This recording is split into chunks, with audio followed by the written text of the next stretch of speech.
Zee 24 तास, एक पाऊल पुढे। परीक्षेच्या या साऱ्या घोळाबाबत आम्ही विद्यार्थ्यांची मतं जाणून घेतली। आमचे प्रतिनिधी दीपाली जगताप यांनी विद्यार्थ्यांची बातचीत केली। पाहूयात विद्यार्थी काय म्हणतात।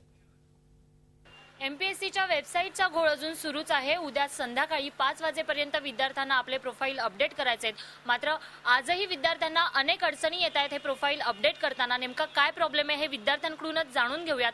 मला सांग, तू हे प्रोफाईल आता अपडेट करते, काय नेमका प्रॉब्लेम येतो? ॲक्च्युली काय आहे, जेव्हा आम्ही एमपीएससीच्या मेन साईटला जातो त्यानंतर मग जेव्हा ऑनलाईन फॉर्मचा जो ऑप्शन आहे तो आम्ही टिक करतो, तर त्यावेळेस जे मेन पेज म्हणजे लॉग इनचं जे पेज असतं ते ओपनच होत नाहीये।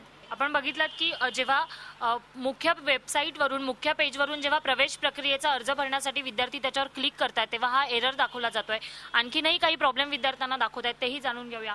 मला सांग, तूही सकाळपासून प्रयत्न करतोय प्रोफाईल अपडेट करायचा, काय नेमका प्रॉब्लेम येतोय? तर ॲक्च्युली थोड्या वेळापूर्वीपर्यंत प्रोफाईल ओपन होत होती, परंतु ज्यावेळेला अपडेट करायला आपण जातो आणि शेवटी अपडेटचा एक कॉलम असतो त्याला क्लिक केल्यानंतर पुन्हा एकदा लॉग इनचा जो ज्या ठिकाणी आपल्याला लॉग इन करायची विंडो असते ती ओपन होते। याचा अर्थ सर्व्हर डाऊन असल्यामध्ये अपडेट होत नाही आहे। आणि आता तर थोड्या वेळापासून काय व्हायला लागलं आहे की आता या ठिकाणी मेन साईटवरनं ऑनलाईन अर्जावर जर आपण क्लिक केली तर सरळ ते दाखवते internet explorer cannot display the web page. म्हणजे काय होतंय की तुमचं सर्व्हर हे डाऊन आहे। मी अगोदर ओपन केलं आणि अपडेट केल्यानंतर मी माझा फोटो वगैरे अपडेट केला। फोटो अपडेट केल्यानंतर अचानक डायरेक्ट लॉग आउट झाला तेव्हापासून मग नंतर ओपनच होत नाही।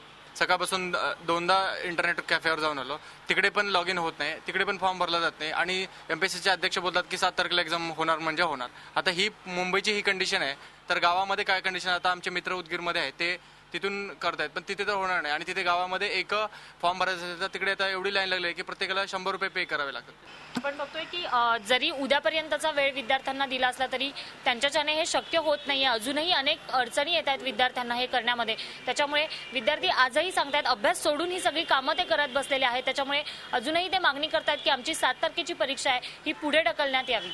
व्हिडिओ जर्नलिस्ट सुमेश भालेराव सह दीपाली जगताप, झी 24 तास, मुंबई। झी 24 तास, एक पाऊल पुढे।